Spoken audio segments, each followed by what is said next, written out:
میں نے چونک کر دیکھا. چچا جلیس کی آنکھوں میں آنسوؤں کی چمک نظر آ رہی تھی. وہ مجھے یوں خوفزدہ نظروں سے دیکھ رہا تھا جیسے میں کوئی عفریت ہوں. ایسا عفریت جو موقع ملتے ہی اس کی بیٹی کو اور اس کی ازدواجی زندگی کو نگل جائے گا. میں جانتا تھا کہ چچا کی نگاہوں میں یہ خوف چچی کا پیدا کردہ ہے اور اس کے منہ میں جو زبان حرکت کر رہی ہے وہ بھی چچی کی ہی ہے. پھر چچا نے ایک دم سچ مچ میرے سامنے ہاتھ جوڑ دیے. چھوڑ دے شاہ جہان، میری بیٹی کا پیچھا چھوڑ دے. میں اور میرا گھرانہ زندگی بھر تیرے احسان مند رہیں گے. ان لمحات میں مجھے چچا پر ترس آیا، لیکن اس طرس میں وہ نفرت بدرجہ عتم موجود تھی جو مجھے ان میاں بیوی سے تھی. میں سب کچھ بھول سکتا تھا، لیکن اپنی ننھی بہن کے ننھے ہاتھ پر گرم چمٹے کا داغ نہیں بھول سکتا تھا اور اپنی وہ عزت افزائی نہیں بھول سکتا تھا جو جل کوٹ کے گلی کوچوں میں ہوئی تھی. میں جانتا تھا چچا اور چچی نے غزالہ سے پوچھا ہوگا کہ وہ یہاں سے جانا چاہتی ہے یا نہیں. غزالہ نے صاف انکار کیا ہوگا. وہ اس ماحول سے اتنی مانوس ہو چکی تھی کہ اسے اپنے گھر ہی کی طرح سمجھنے لگی تھی. کھڑکی سے نظر آنے والا سرسبز میدان اور اس میدان میں صبح شام کھیلتی کودتی ناشتی زندگی اور پس منظر میں خوبصورت پہاڑوں کے نظارے، یہی وہ منظر تھے جنہوں نے غزالہ میں پھر سے جینے کی امنگ پیدا کی تھی.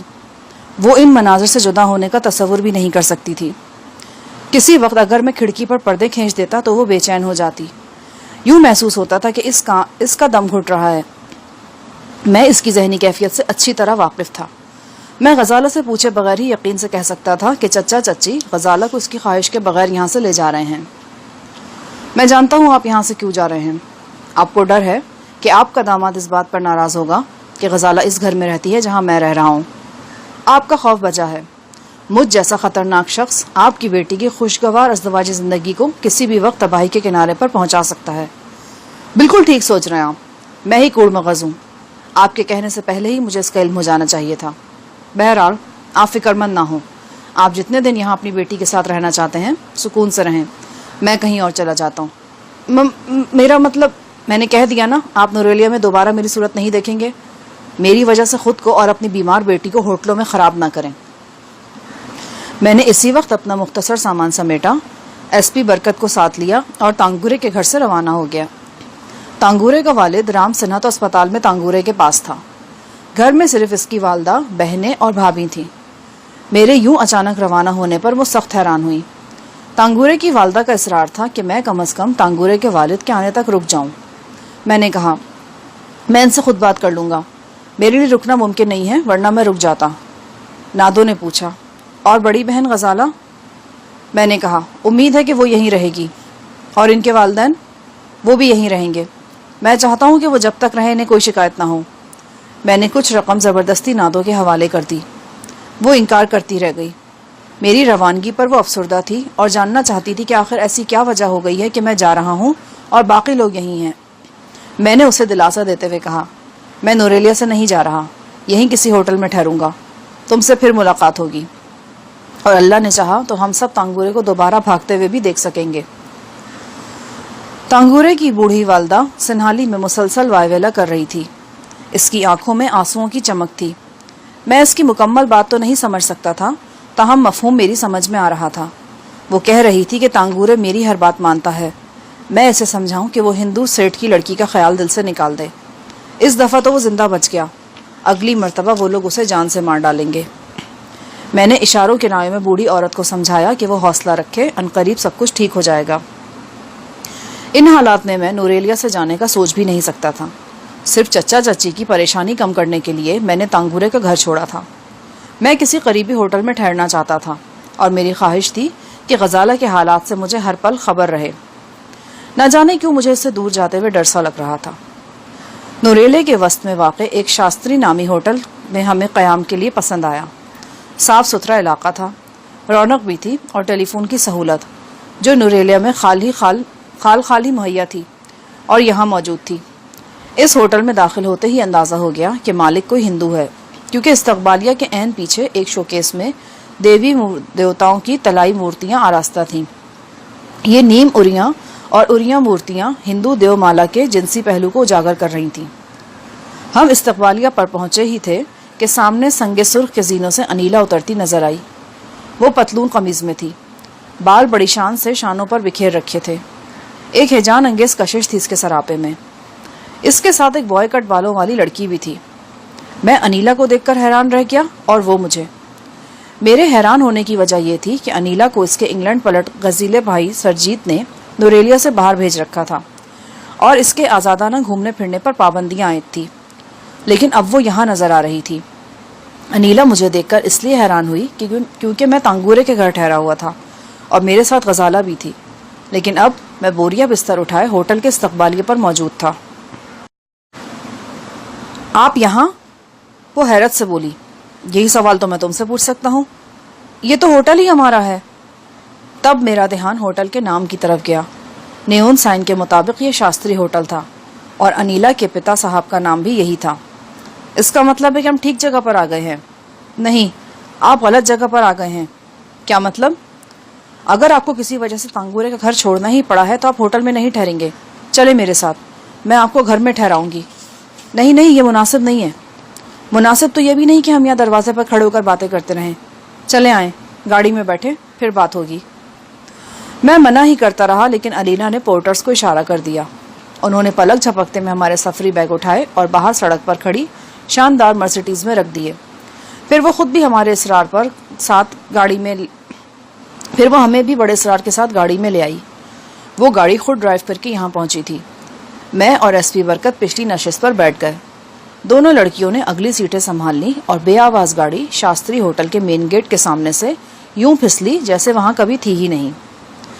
آرام دہ گاڑی لڑکیوں کے لباس فاخرہ سے اٹھتی ہوئی خوشبو سے مہک رہی تھی اور ایس پی برکت برے منہ بنا رہا تھا. عورتوں اور خاص طور پر نوجوان لڑکیوں سے بڑی چڑ تھی. اس کا خیال تھا کہ تھانوں میں جو کیس درج ہوتے ہیں ان میں سے 90% کی اصل وجہ یہی لڑکیاں ہیں. یہ لڑکیاں نہ ہوتی تو تھانوں میں فائلوں کے انبار اور عدالتوں میں کیسوں کی بھرمار نہ ہوتی، اور یہ سب کچھ نہ ہوتا تو پولیس والوں کی زندگی عذاب نہ ہوتی. وہ مزے سے نوکریاں کرتے اور حق حلال کی روزی کھاتے. اس وقت بھی ایس پی برکت برا سا منہ بنائے کھڑکی سے باہر دیکھ رہا تھا. ممکن ہے کہ سوچ رہا ہو کہ اگر یہ لڑکیاں پاکستان میں ہوتی تو ان کے خلاف کون سی دفعات کے تحت مقدمہ درج کیا جا سکتا تھا. ہوٹل سے انیلا کی رہائش گاہ قریباً 10 منٹ کی ڈرائیونگ پر تھی. 10 منٹ خاموشی میں ہی گزرے. آخر ہم ایک شاندار وسیع و عریض کوٹھی کے سامنے رکے. ارد گرد کا ماحول تقریباً ویسا ہی تھا جیسا مری میں کشمیر پوائنٹ کا ہے. وادی کے رخ پر سرخ مخروطی چھتوں والی بڑی بڑی کوٹھیاں بنی ہوئی تھیں. ان کی طویل بالکنیوں میں دیدہ زیب میز کرسیاں رکھی تھیں اور کہیں کہیں کوئی سنہالی صاحب یا صاحبہ دھوپ سیکتے نظر آتے تھے. کئی پہر کی بارش کے بعد اب مطلع صاف ہوا تھا اور دھوپ بہت بھلی لگ رہی تھی.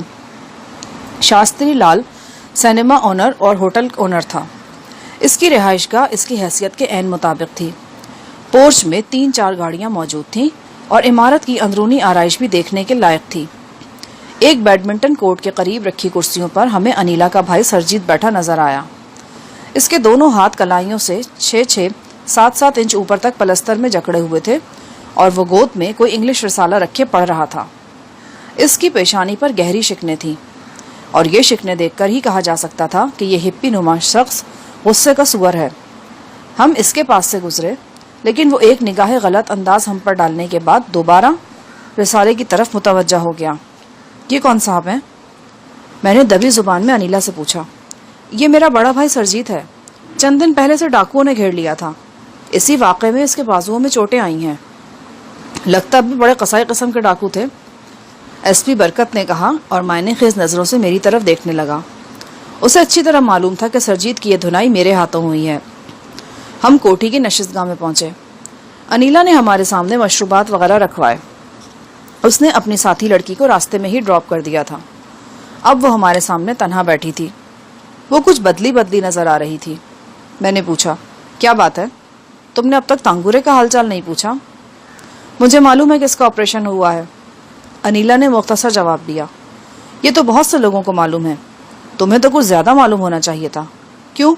مجھے کیوں زیادہ معلوم ہونا چاہیے تھا؟ وہ بے پرواہی سے بولی اور بال جھٹک کر چائے کی طرف متوجہ ہو گئی. مجھے اندازہ ہوا کہ حالات میں کوئی اہم تبدیلی رونما ہو چکی ہے. شاید یہی تبدیلی تھی جس کی وجہ سے وہ نوریلیا واپس آ گئی تھی اور آزادانہ گھوم پھر رہی تھی.